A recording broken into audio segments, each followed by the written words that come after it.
Now we've got a question from Will, and it's all about working out the best time to buy. And this is a question, apart from where to buy, when to buy is a big question a lot of people ask. Isn't it? Yeah. Will's asked, it appears that the market is up again. Yeah, we're recording this in December 2020, and we'll be releasing this episode in March 2021. And we are expecting the market to continue to be on the upward trajectory next year. So yes, is it time to buy now, given that a lot of forecasts suggest a big rise? I am not sure whether I want to compromise to get into the market now or whether I should wait for the right one, because there are not many houses to choose from. Just don't know about the price movement. What are your thoughts on this one? Well, it's an interesting question because, as you say, apart from where to buy, when to buy is the next big one, and there's no set answer for that. But generally speaking, what we say is the time to buy is when you can afford it, regardless of what the market is doing. But in a rapidly rising market, and right now in December, Veronica and I don't crystal ball. We don't pretend to predict what we think is going to happen. What we observe is supply and demand. And supply and demand are the two things that affect the direction of the market and the speed of the direction of the market. So at the moment, we have an oversupply of buyers and an undersupply of property. And that generally puts upward pressure on prices. So again, December 2020, we're not seeing any sort of change in sentiment, any kind of change in interest rates or any other factors apart from COVID that would tell us that this inequity of supply is going to change very quickly into the near future. And we're talking about the major capital cities here and some large regional areas as well in specific locations. This is not an across-the-board rising market that we're talking about. We're typically talking houses as well. And typically talking houses as opposed to apartments. Yeah, definitely. And apartments if they're scarce. And that's something that we delve into a lot in your home buyer guide, your first home buyer guide. But but what Megan's saying there is that when prices are rising, the panic hits in, doesn't it? I mean, the fear of missing out is such a powerful emotional response that people have.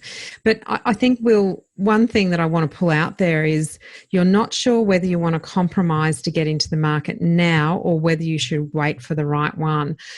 Well, I'm really sorry, but you're always going to compromise. And it doesn't matter what budget you've got, whether you've got $500,000 or $5 million, you are going to compromise. And if you're seeking out the perfect property, you are still going to be searching for a home in 5 years, and the market will have surpassed you significantly by then. So what you need to do is have a really good hard look at your 3 Ps, and we actually have a tutorial that you can do through Home Buyer Academy where you force yourself to look at compromises, which ones are acceptable and which ones aren't, depending on location, depending on how much you've got to pay, and depending on the kind of property that you're looking at.